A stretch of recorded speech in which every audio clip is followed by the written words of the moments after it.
अजीजों, खुदा के लिए कुछ भी नामुमकिन नहीं है।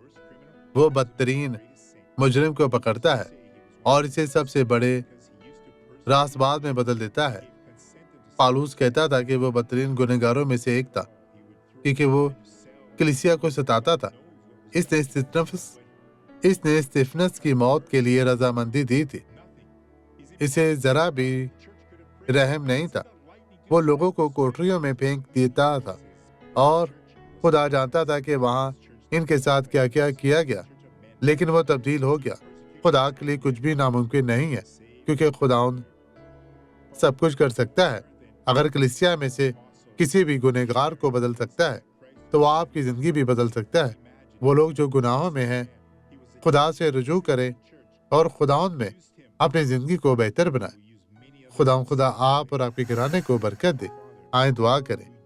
खुदाउन, हम ऐसे लोगों के लिए नहीं जानते जो हमारे मजम्मत करते हैं, झूठ बोलते हैं, गुफ्तगू करते हैं और हमारे बारे में बुरी बातें करते हैं। ऐ खुदा, तेरे हाथों वो तबाह ना हो, क्योंकि मैं उनके लिए दुआ गो हूँ। खुदाउन, तो उन्हें बड़ी बरकत दे। उनके दिलों को बदल, उन्हें छू पाक साफ फरमासा कर। हर तरह की बदी को मैं बांधता हूँ। तेरे पाक नाम का इस्तेमाल करते हुए बदी हमेशा के लिए चली जा, गायब हो जा और कभी भी इनकी जिंदगी में वापस ना आना। खुदाउन, तेरा शुक्र, तेरी तारीफ हो। मसीह यीशु नासरी के नाम में, आमीन।